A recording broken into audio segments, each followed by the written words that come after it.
Boa noite, estamos entrando no ar aqui pela TV Max com mais um Deles e Delas.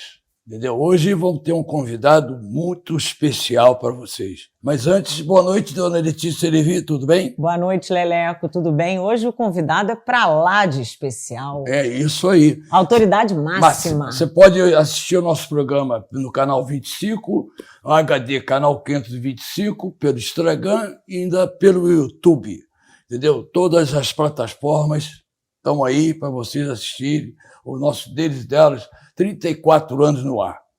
Vou apresentar o nosso convidado de hoje, é o ministro aposentado Marco Aurélio de Mello. Foi um prazer muito grande estar recebendo o senhor hoje aqui no nosso programa, ministro. Ministro do STF, que tem um currículo assim invejável. Maravilhoso. E que está com a gente essa noite. Boa noite, ministro. É um prazer enorme estar recebendo o senhor aqui. Boa noite, Letícia. Uma satisfação enorme revê-la. Satisfação toda minha. E ver o nosso Leleco também. E realmente conversar. Conversar sobre a realidade brasileira. Bater um papo aí que eu tenho certeza que vai ser ótima essa conversa com nossos telespectadores que estão em casa assistindo nesse momento, ok? No final, um clipe maravilhoso com vários artistas, uma música maravilhosa que nós vamos apresentar. Entendeu? Surpresa! Surpresa! Aqui em homenagem ao ministro. Em homenagem ao nosso ministro, ok? Então vamos a um breve intervalo, não saia daí, é rapidinho, hein? E voltamos com o ministro Marco Aurélio de Mello, ministro aposentado do STF, aqui no Deles e Delas. Volta, roda, meu filho, roda.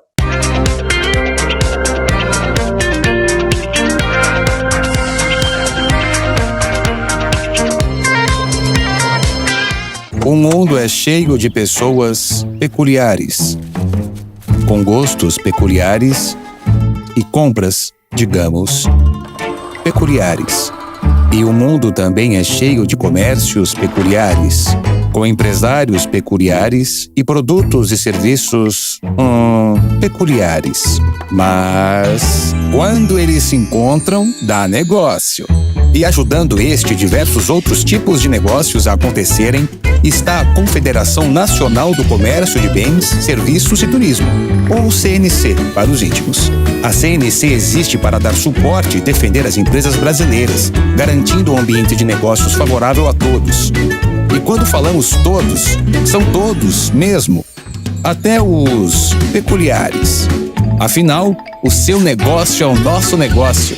CNC, Confederação Nacional do Comércio de Bens, Serviços e Turismo.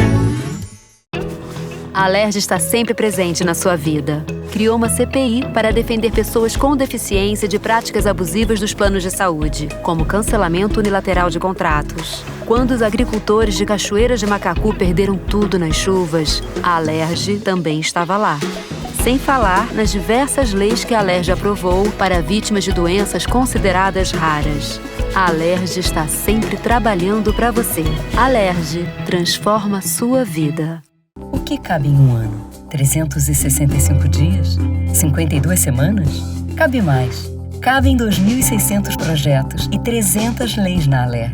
Entre eles, um projeto que protege idosos contra golpes bancários e a Lei Gui, de suporte para tratamento de pessoas com epidermólise bolhosa. Foram diversas decisões sobre saúde, segurança e educação na Alerj em 2023. E cabe mais, hein? A Alerj fez muito por você e vai fazer ainda mais.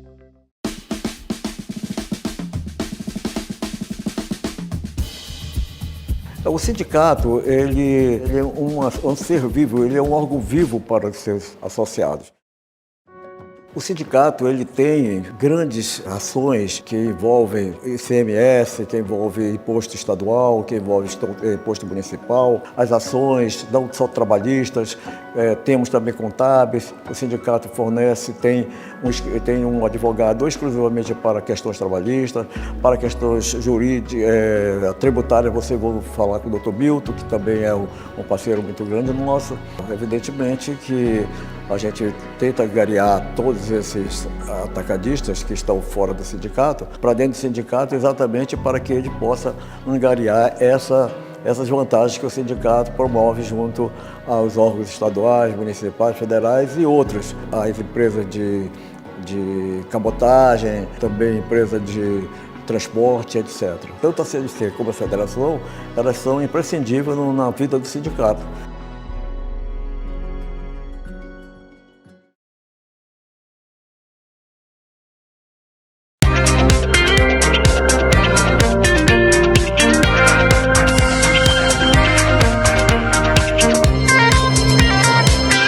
O Deles e Delas dessa noite está de volta e o nosso entrevistado é o ministro aposentado do STF, ministro Marco Aurélio Mello. Que honra entrevistá-lo, minha autoridade máxima.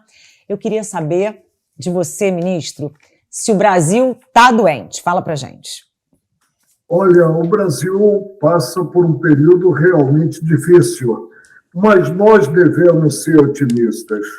Nós devemos sonhar com o Brasil de amanhã, o Brasil dos nossos filhos, nossos netos, aquele Brasil sonhado. Mas para que ele venha, é preciso que cada qual compreenda o seu papel no contexto, colaborando, colocando tijolinho nessa grande construção que é a construção do Brasil.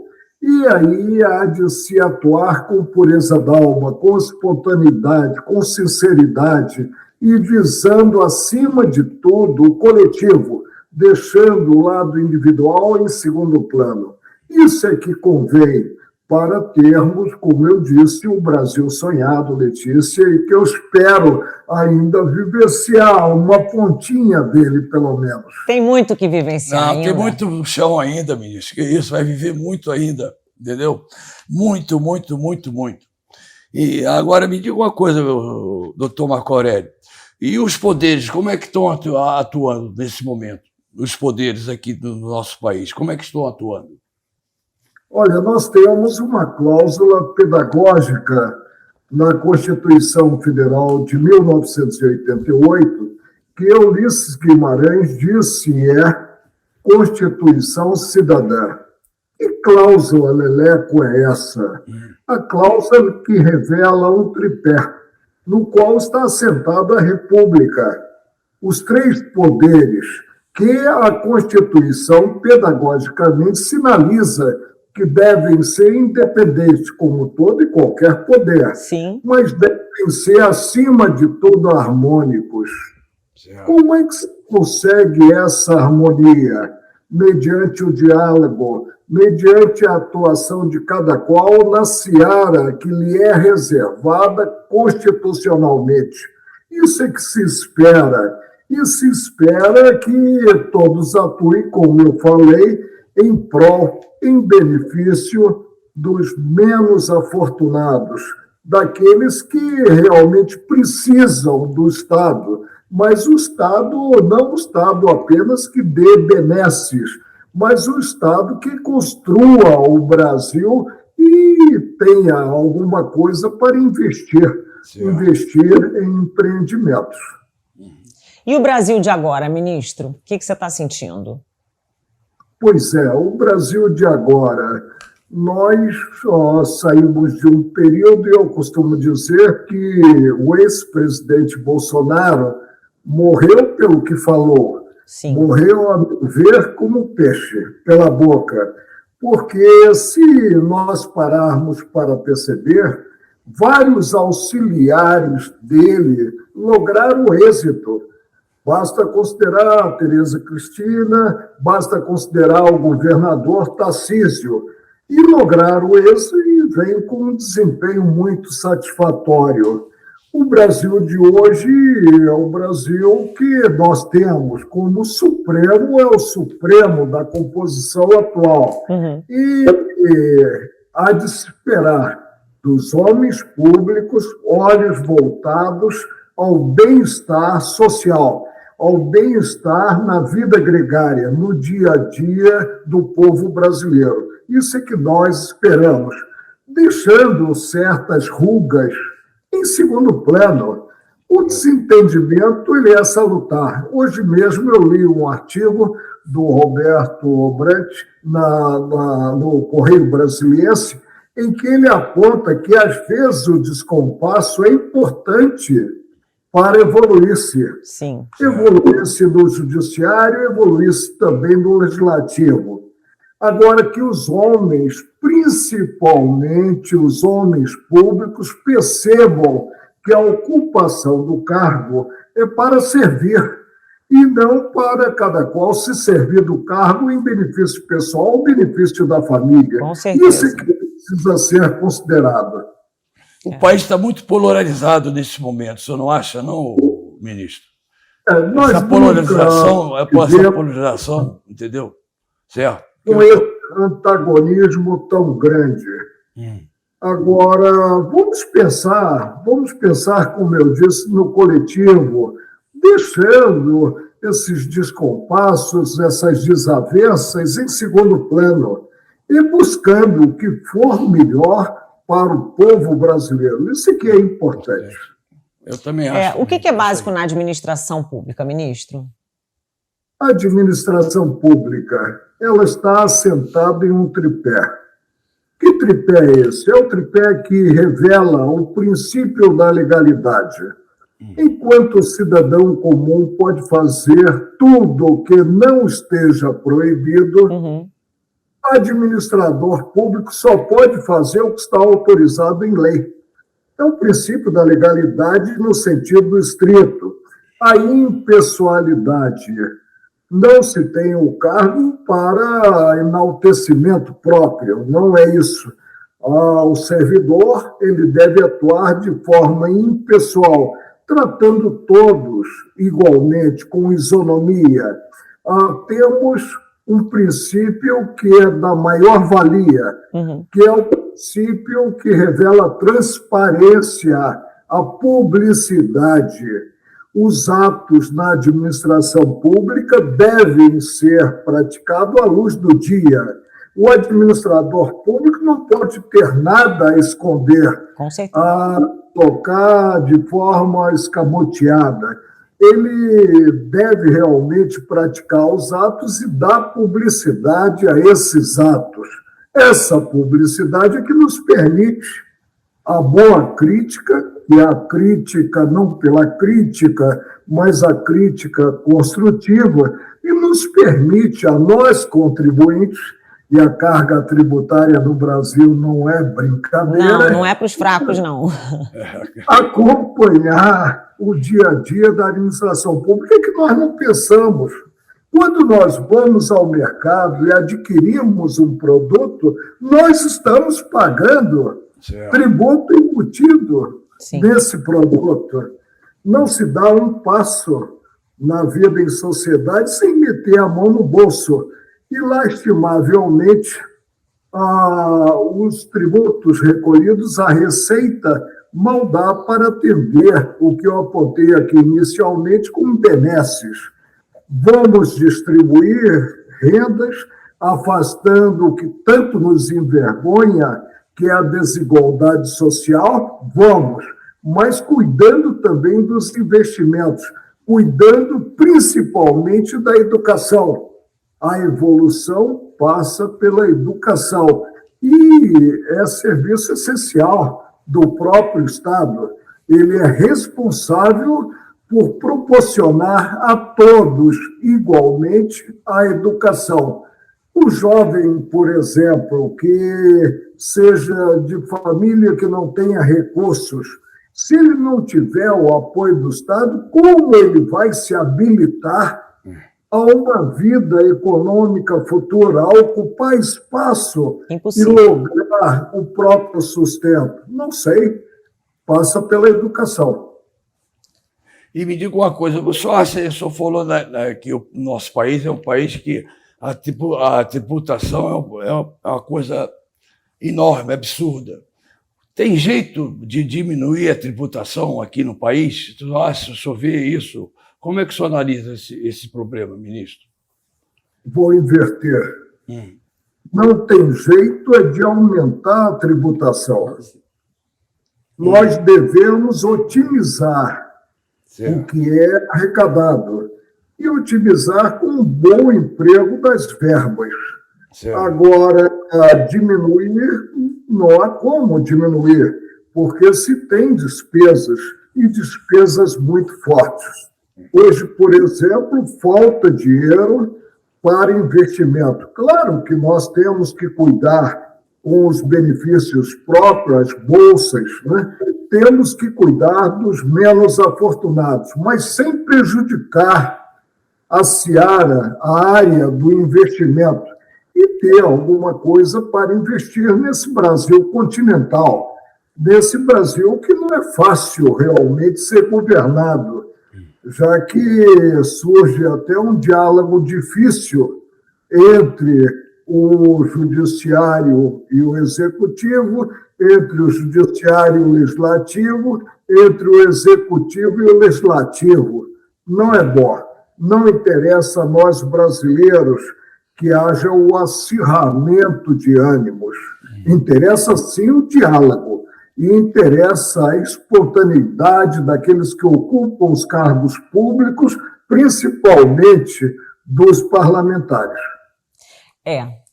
Ele já ocupou o cargo de presidência da República, não foi, ministro? Uma vez que o presidente estava viajando, o vice-presidente, e você foi o presidente. Conta pra gente desse momento. Eu fui simplesmente um zelador.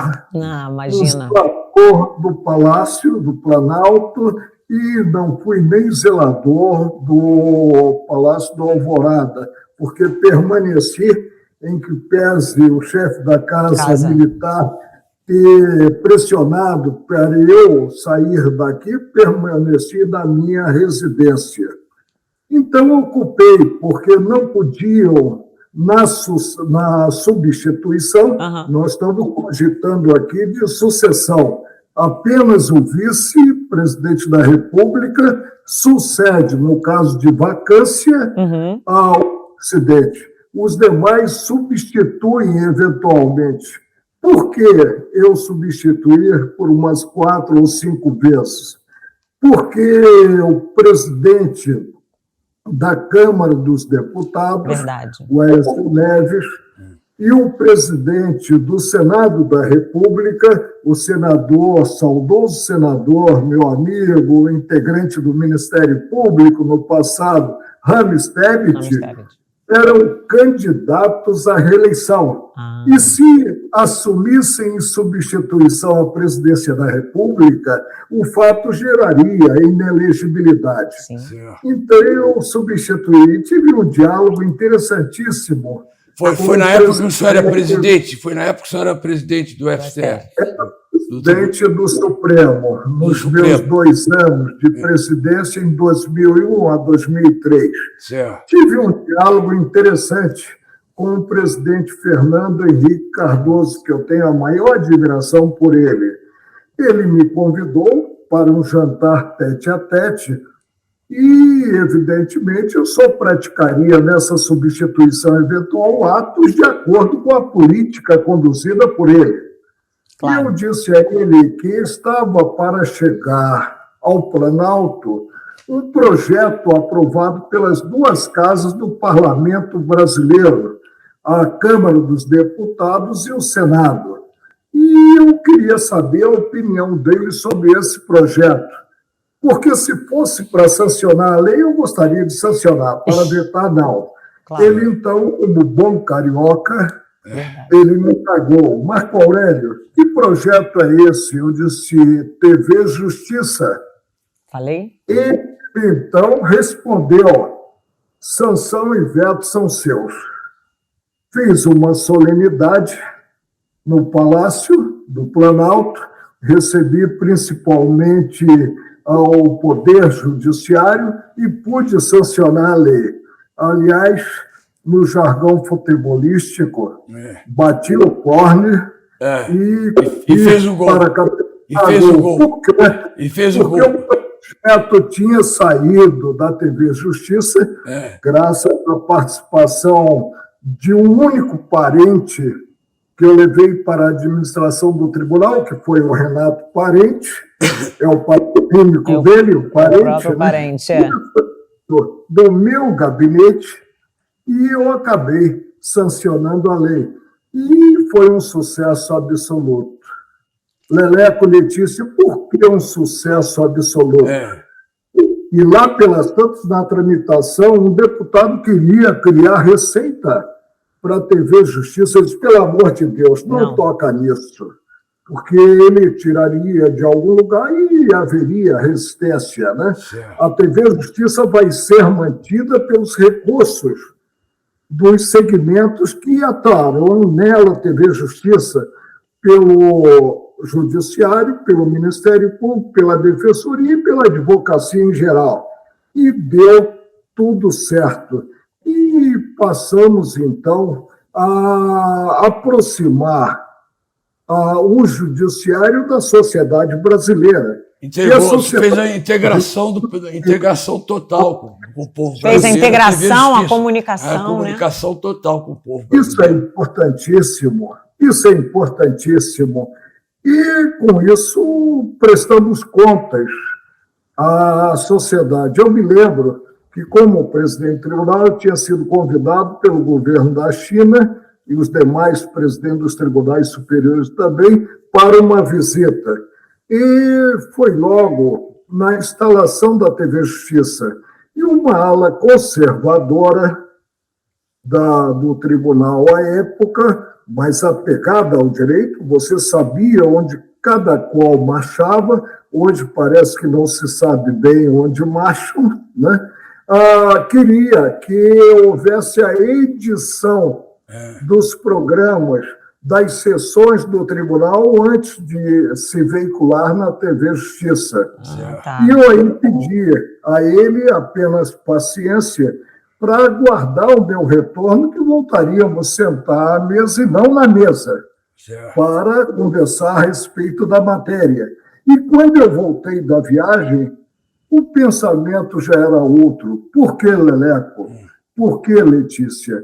Porque a TV Justiça tinha caído no gosto da sociedade. E a sociedade vibrava com o dia a dia da TV Justiça. O direito é algo que rege as nossas vidas. Foi um grande aprendizado para a sociedade, né? Poder estar perto. Exato. Rege. Então, todos são interessados em conhecer, minimamente que seja, a regra regedora da espécie. E aí os cidadãos comuns passaram a acompanhar na TV aberta, em algumas TVs, a TV Justiça é transmitida de forma aberta, o que se passa no Judiciário, no Ministério Público, passaram a acompanhar o dia a dia do Judiciário. Avançamos culturalmente com a criação da TV Justiça. Avançamos em termos de transparência com a TV Justiça. Avançamos em termos de publicidade do que ocorre na administração judiciária com a TV Justiça. Assim é que convém, se é que podemos afirmar, e eu afirmo, que o Estado é um Estado democrático de direito. Foi a melhor coisa que o senhor fez, de criar a TV Justiça. E é o sucesso até hoje, né? Quer dizer, continua esse sucesso. Eu tenho que dar um recadinho aqui da nossa CNC. Há uma pessoa que a Letícia sabe de quem eu estou falando, que dizia, olha, Marco Aurélio, se você tivesse ficado sentado, não tivesse feito nada na presidência do tribunal, só a TV Justiça foi um tento enorme. O nosso Arnaldo Blatt. Sim, claro. Olha, Arnaldo, doutor seu Arnaldo ex-sogro. Meu ex-sogro, mas é para sempre avô do meu filho, né? Sempre. Isso é que é importante. Bom, eu falei à minha filha, Letícia... A minha xará. Sua xará, quando se separou, que ela depois, o rapaz, que era um pouquinho mais velho que ela, casou com uma moça muito nova e teve 2 filhas, ela ficou com um pouquinho de dor de cotovelo. Claro, claro. Eu queria cortar, eu disse, Letícia, para. Será eternamente o pai do seu filho. Com Você certeza. Agora disse que Arnaldo será eternamente o avô do Com filho. certeza. Bom, tem que dar um recadinho da nossa Confederação Nacional de Serviços, de Bens e Serviços, a nossa CNC, de Bens, Turismo e Serviços, a CNC. O comércio brasileiro é conhecido, entre outras qualidades, por sua diversidade e peculiaridade. É com esse espírito que a Confederação Nacional do Comércio de Bens, Serviços e Turismo, a CNC, lança a campanha Seu Negócio é o melhor e nosso melhor negócio, reforçando o compromisso com as mais diversas tipos de comércio no serviço, mostrando que a CNC apoia todos eles. Acompanhe a campanha aqui no nosso programa, ou assista no YouTube, anota aí, assista no youtube.com/TVCNC online. Vou repetir, no youtube.com/TVCNC online, entendeu? É um serviço da nossa Confederação de Bens e Serviços, a nossa CNC, ok?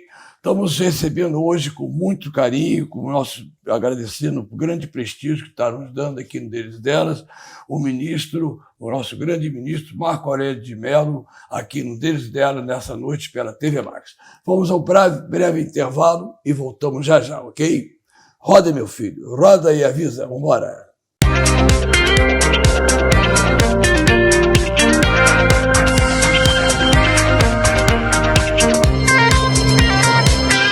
O mundo é cheio de pessoas peculiares, com gostos peculiares e compras, digamos, peculiares. E o mundo também é cheio de comércios peculiares, com empresários peculiares e produtos e serviços peculiares. Mas quando eles se encontram, dá negócio. E ajudando este e diversos outros tipos de negócios a acontecerem, está a Confederação Nacional do Comércio de Bens, Serviços e Turismo, ou CNC, para os íntimos.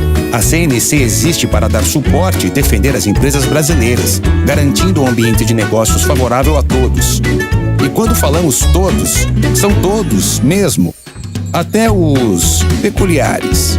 Afinal, o seu negócio é o nosso negócio. CNC, Confederação Nacional do Comércio de Bens, Serviços e Turismo.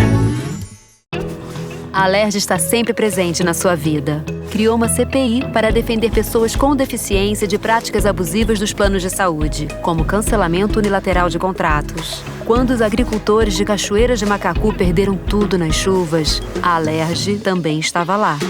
Sem falar nas diversas leis que a Alerj aprovou para vítimas de doenças consideradas raras. A Alerj está sempre trabalhando para você. Alerj transforma sua vida. O que cabe em um ano? 365 dias? 52 semanas?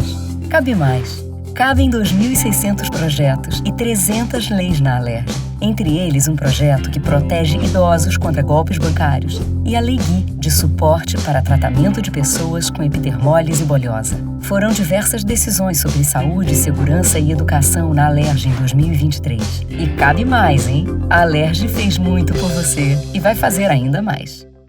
Dentre as várias vantagens, eu vou citar apenas 3. A representatividade de classe perante os órgãos públicos, o direcionamento contábil e jurídico, a terceira seria os convênios com empresas parceiras, com vantagem exclusiva aos associados. Sempre que possível, reunimos com a classe política para tratativas e representatividade da categoria. No dia 1º de outubro é o Dia Pan-Americano do Representante Comercial. E nesse período nós desenvolvemos o projeto onde homenageamos 10 representantes indicados por excelência no que fazem, pelos serviços que prestam aos seus clientes e pela indústria. BFE Comércio Amapá colabora diretamente pelo sindicato de vários aspectos: estrutura física, colaboradores e financeiramente. Já a CNC está diretamente representada pela Federação do Comércio, proporcionando reuniões, impulsionando os sindicatos com um projeto do tamanho do Brasil, que é uma excelente iniciativa que vai dar grande visibilidade às entidades.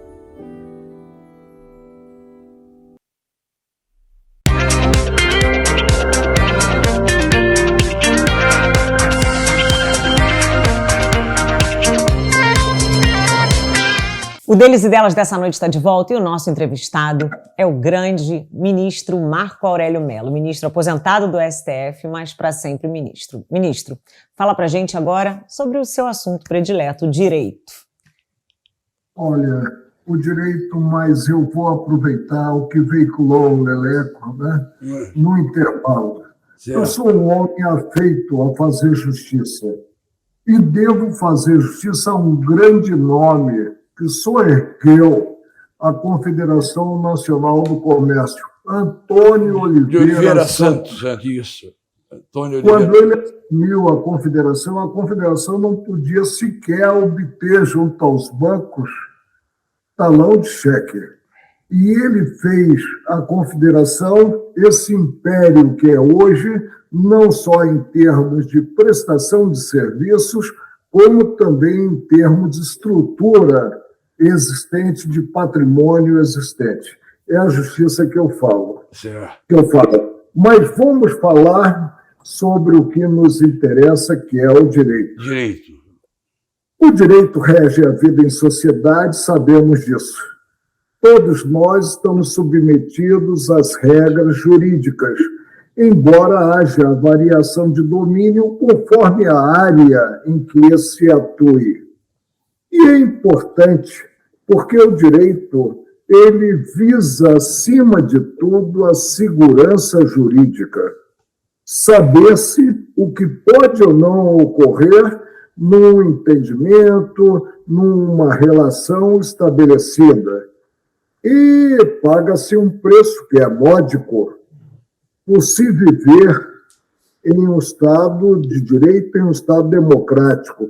O respeito irrestrito às regras estabelecidas. Como é bom observar regras? É o que nos permite tranquilidade maior. E o direito tem esse papel fundamental para todos. E até o leigo, como falei há pouco, ele percebe implicitamente as regras. Ele sabe o que pode ou não fazer sem a glosa, principalmente a glosa do Estado. Passamos por um período difícil, de delinquência maior, mas há de ser otimista na esperança de dias melhores. Há um mal que realmente tem repercussão ímpar, que é a problemática do tráfico de drogas. Certo. É um delito em que corre muito dinheiro. E, lamentavelmente, a falta de Estado, principalmente na nossa cidade maravilhosa, que não se consegue hoje em dia ter um domínio maior, leva à ocupação do espaço pela bandidagem. Isso não é bom, mas nós vamos sair dessa encruzilhada, principalmente nessa belíssima cidade, que é a cidade do Rio de Janeiro. Falavam muito na cidade do Cabo, na África do Sul. Eu a visitei, é bela, mas não chega aos pés em termos de beleza natural do nosso Rio de Janeiro. Que tenhamos realmente uma evolução. É verdade. O ministro me respondeu a curiosidade. O senhor, durante muitos anos, fez parte do Supremo, entendeu? Foi ministro supremo por mais de 20 anos e agora se aposentou. O senhor sente falta lá do cenário, dos debates, de todos os assuntos que o senhor participou durante tantos anos lá no Supremo? O senhor sente falta, sente saudade ainda daquele tempo? Como é que o senhor está vivendo hoje em dia? Como é que está? Eu era do Ministério Público do Trabalho, mas advogava no civil. E acabei, em 1978, preenchendo um cargo de juiz no Tribunal Regional do Trabalho da primeira região, que é o Rio de Janeiro. E fiquei no tribunal durante 3 anos. Em 1981, vim para Brasília, para o Tribunal Superior do Trabalho, com a idade mínima de 35 anos. E nesse tribunal, ao contrário do que ocorrera no TRT do Rio de Janeiro, permaneci por um período maior, cerca de 9 anos, quase 9 anos. E cheguei à Corregedoria Geral, não cheguei à presidência. Quando, em 1990, eu fui deslocado para o Supremo.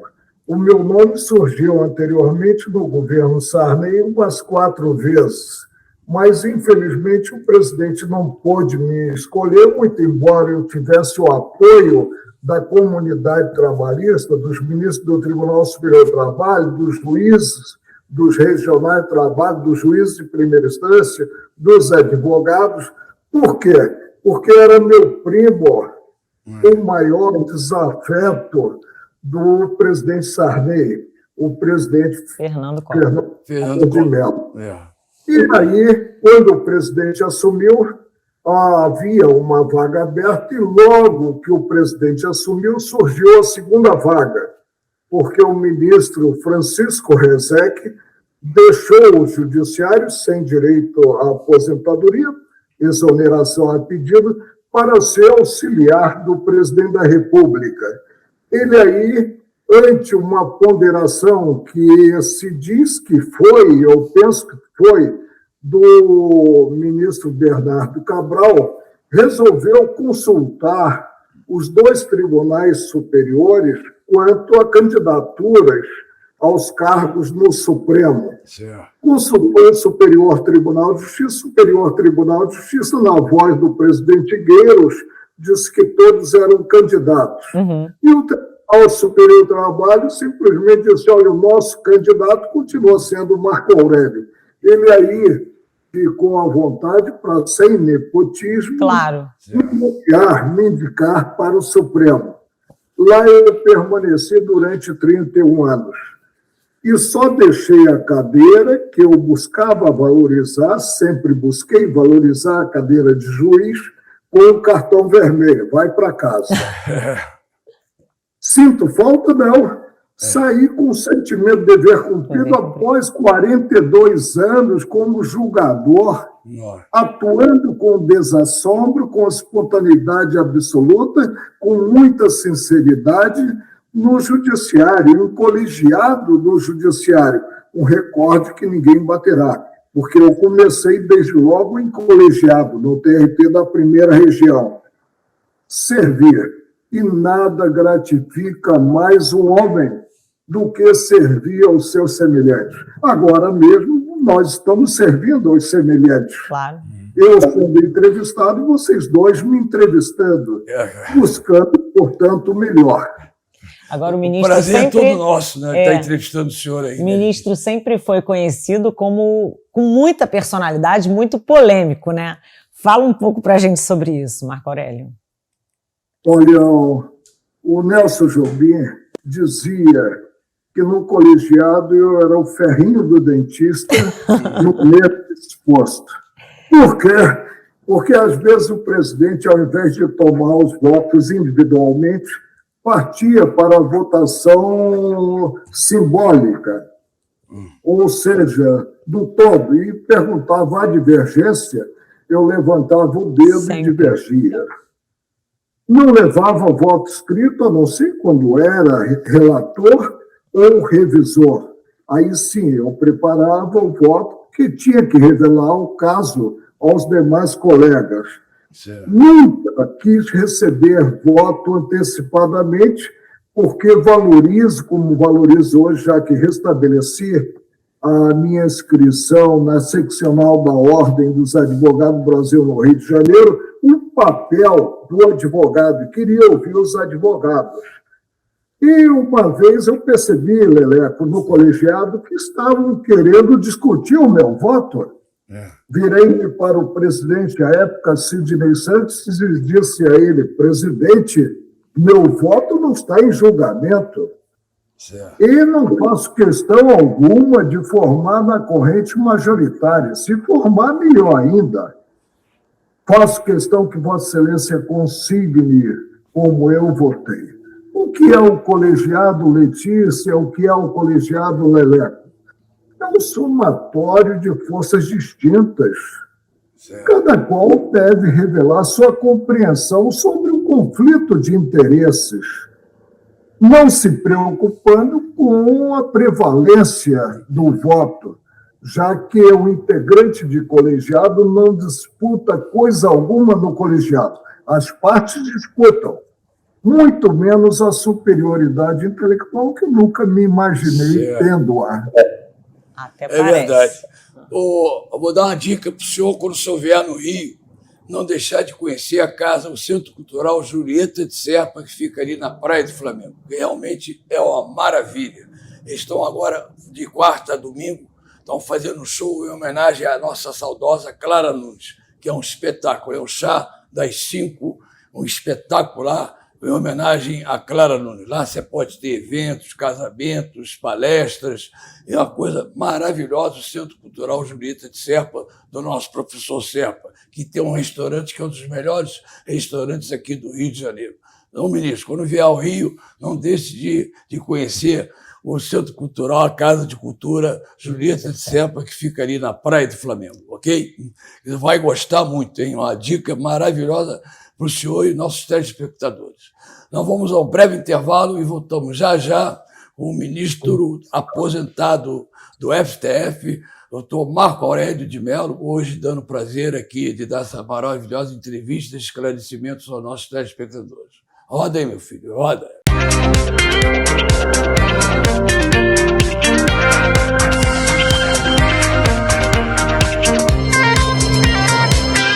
O mundo é cheio de pessoas peculiares, com gostos peculiares e compras, digamos, peculiares. E o mundo também é cheio de comércios peculiares, com empresários peculiares e produtos e serviços peculiares. Mas quando eles se encontram, dá negócio. E ajudando este e diversos outros tipos de negócios a acontecerem, está a Confederação Nacional do Comércio de Bens, Serviços e Turismo, ou CNC, para os íntimos. A CNC existe para dar suporte e defender as empresas brasileiras, garantindo um ambiente de negócios favorável a todos. E quando falamos todos, são todos mesmo, até os peculiares. Afinal, o seu negócio é o nosso negócio. CNC, Confederação Nacional do Comércio de Bens, Serviços e Turismo. A Alerj está sempre presente na sua vida. Criou uma CPI para defender pessoas com deficiência de práticas abusivas dos planos de saúde, como cancelamento unilateral de contratos. Quando os agricultores de Cachoeiras de Macacu perderam tudo nas chuvas, a Alerj também estava lá. Sem falar nas diversas leis que a Alerj aprovou para vítimas de doenças consideradas raras. A Alerj está sempre trabalhando para você. Alerj transforma a sua vida. Os associados, eles valorizam muito a prestação de serviço. É muito importante para eles. Nós tivemos que nos reinventar. E hoje o sindicato ele atua como uma associação, aquela que leva palestras, serviços, curso, formação de profissionais, compras compartilhadas de algum tipo de produto, no caso nosso aqui, embalagens e bobinas para as impressoras, né? Então isso tem feito a diferença. Nós hoje não somos simplesmente um sindicato, nós somos 2 em 1. A FEComércio hoje, aqui no Distrito Federal, tem feito uma diferença enorme para os sindicatos. Toda demanda que a gente leva para a FEComércio, a gente é prontamente atendido e isso tem feito toda a diferença. A CNC, de igual modo, tem aberto assim um serviço que é diferenciado para os sindicatos. Cursos, palestras, convenções que fazem a diferença para na hora do sindicato tomar uma decisão, ele estar municiado muito melhor do que era antes.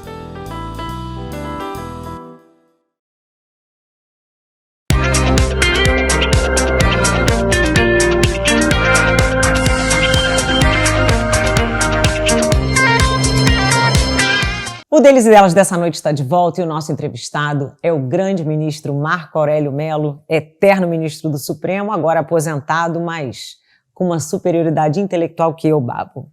Vamos lá, ministro, fala pra gente sobre as leis e a Constituição. Letícia, primeiro para o ímpar. Quem está certo? Você ou o Leleco? Aurélio Melo ou Marco Aurélio de Melo? Marco Aurélio Eu de acho Melo. que é Melo. É de Melo. Porque D é o D. Farias Melo. Ah, Então, tá. você está correto. Então, o Leleco também está certo. Tá tudo certo. Tudo. Você pediu para eu falar em si sobre o direito. Sim. O saber é uma obra e será sempre uma obra inacabada.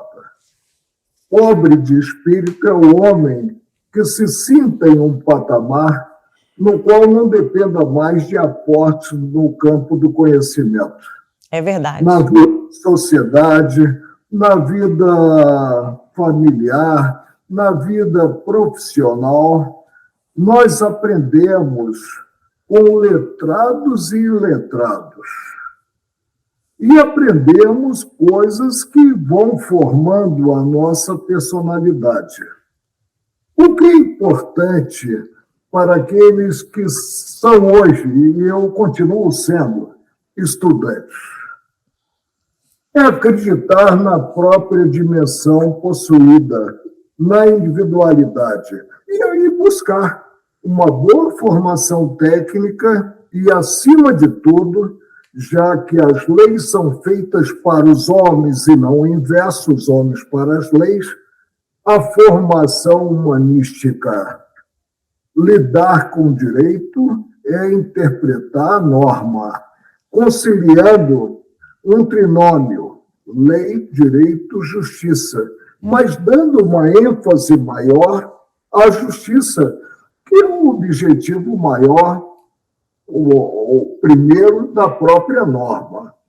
Isso é que precisa ser compreendido pelos jovens, que o jovem acredite na individualidade, na dimensão possuída e busque aprimorar-se. O aprimoramento é eterno e assim será feliz nessa vida econômica que é impiedosa, já que temos uma oferta excessiva de mão de obra e escassez de empregos.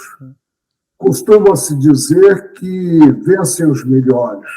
Eu digo que vencem os mais esforçados, que se dedicam de corpo e alma ao êxito. Isso é que é importante.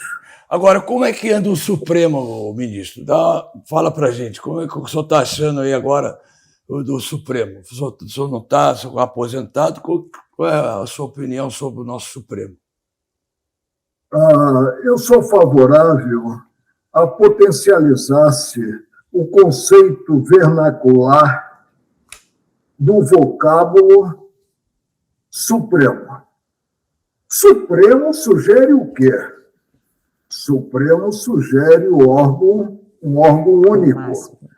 Não compreendo o Supremo dividido em turmas, não compreendo o Supremo cada qual atuando como se fosse o Supremo.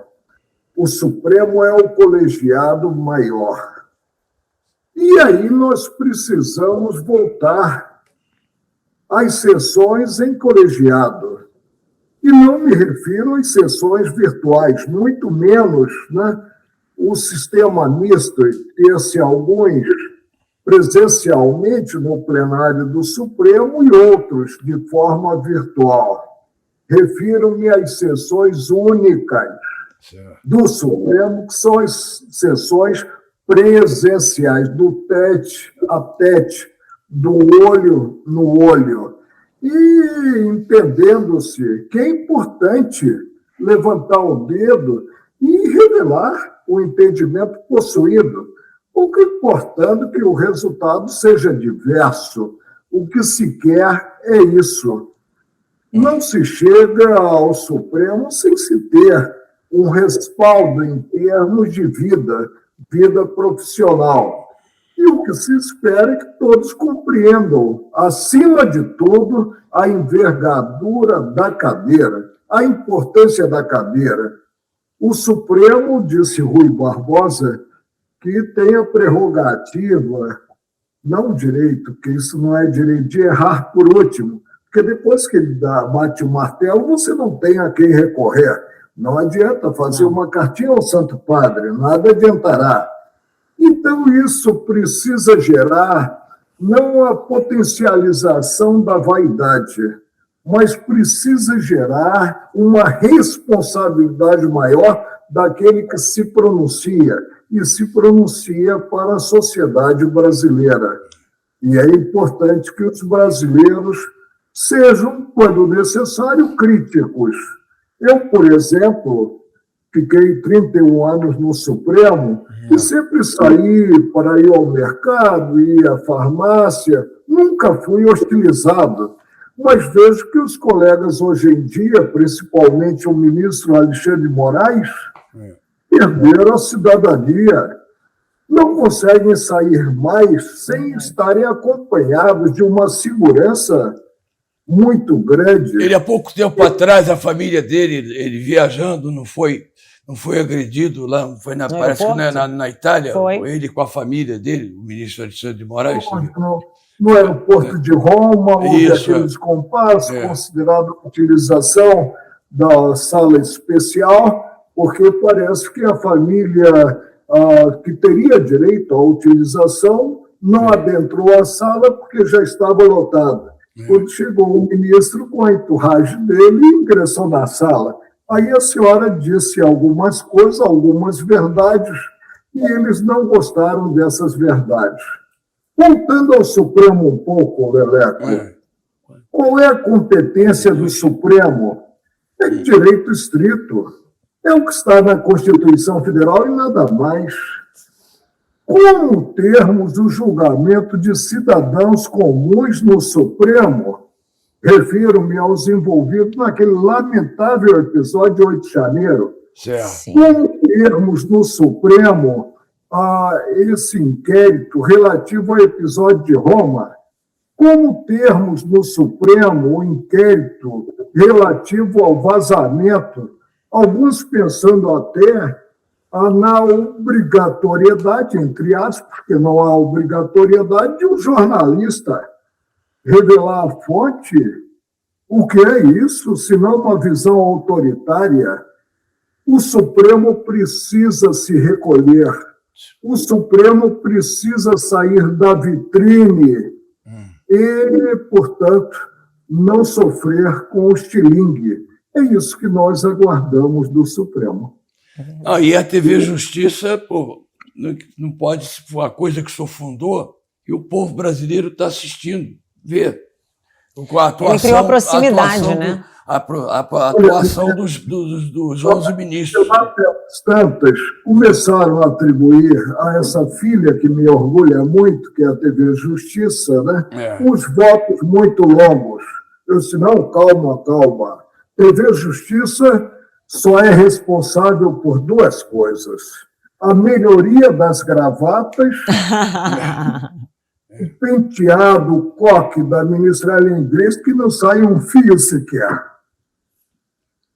Nossa Senhora. Bom, é uma pena. Tem que pedir o último intervalo, é uma pena. Tem aqui que fazer 10 programas com esse ministro aí, ele tem coisas maravilhosas para contar. É uma aula de sabedoria total. Entendeu? Sabedoria e experiência, experiência, não é com o ministro Marco Aurélio de Mello. Entende? Vamos pedir nosso último break comercial e ele vai dar as considerações finais logo após o nosso comercial. Roda e avisa aí, meu filho. Pode rodar.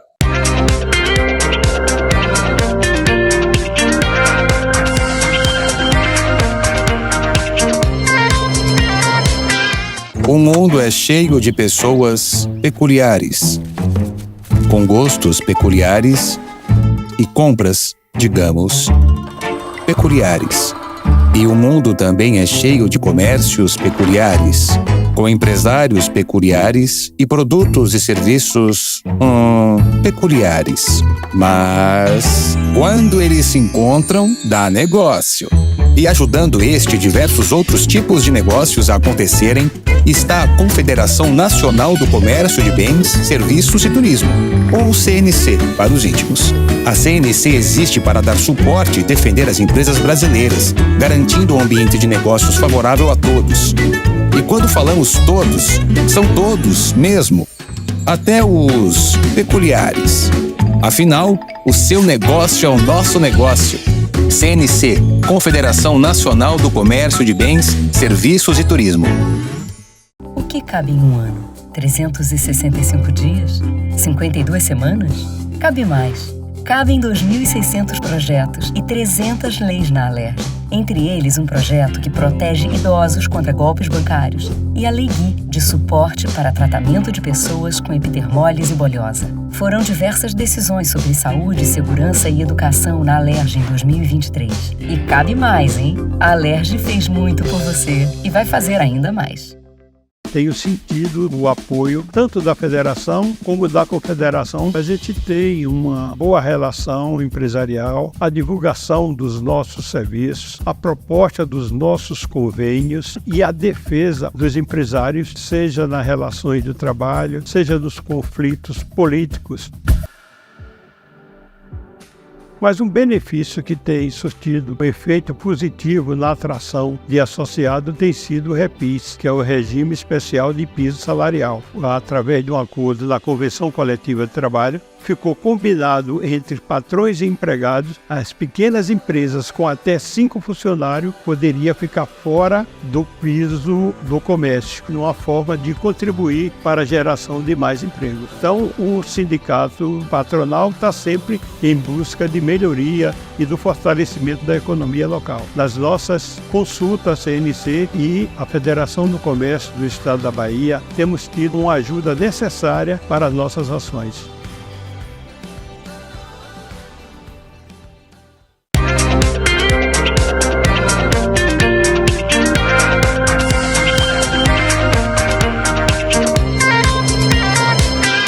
Bom, voltando aqui com o nosso Deles e Delas, dessa noite, aqui pela TV Max, nós tivemos o prazer, a honra de conversar com o ministro, ex-ministro e ministro, 31 anos no STF, do Supremo Tribunal Federal, o nosso ministro Marco Aurélio de Mello, dando a honra e o prazer de ter conversado com a gente aqui e os nossos telespectadores.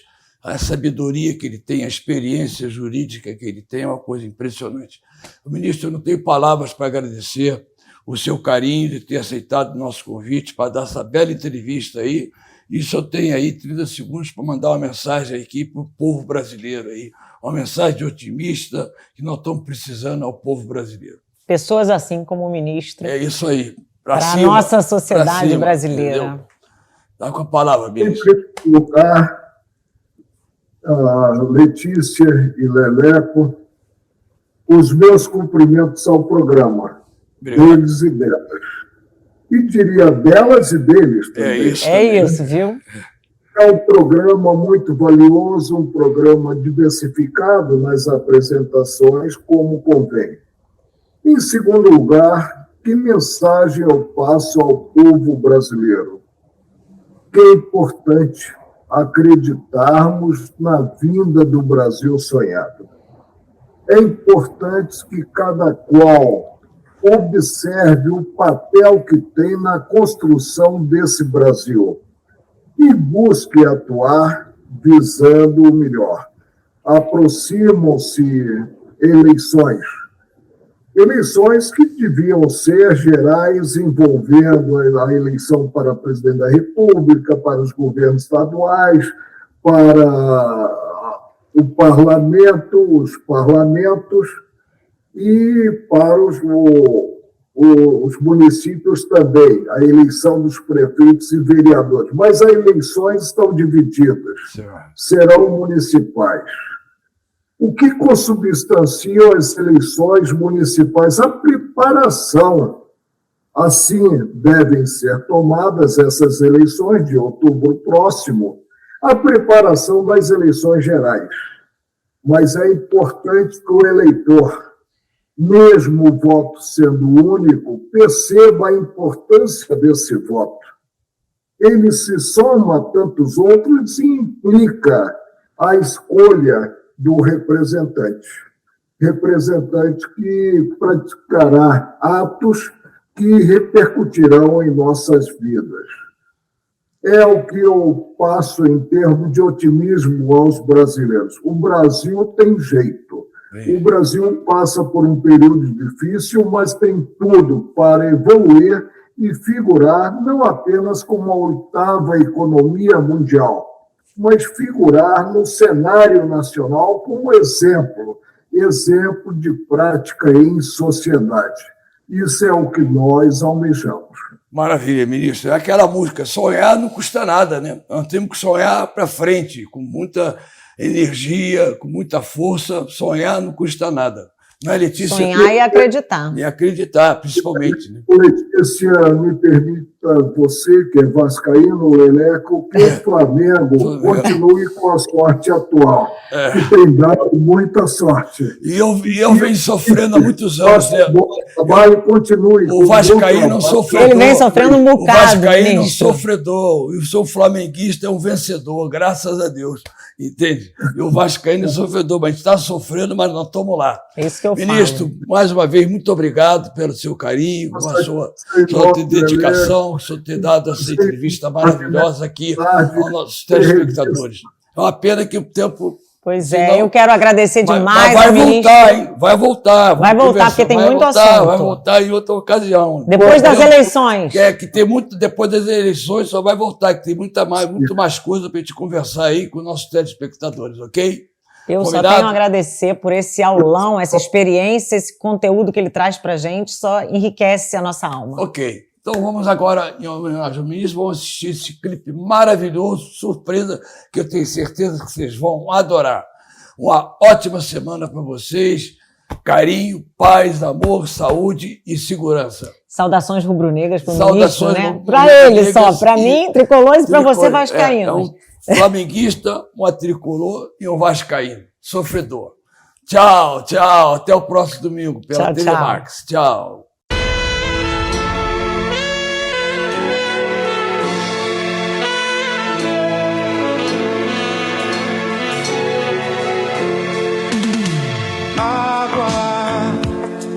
Da vida, ouve essa prece tão comovida.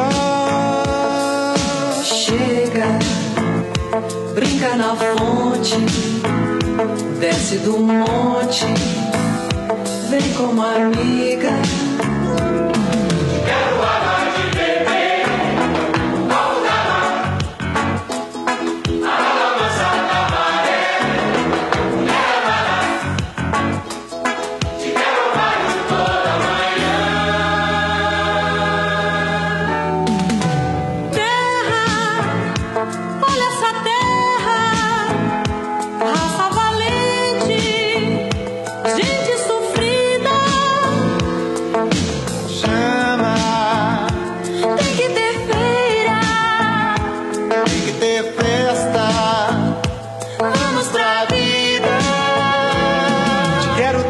pra plantar.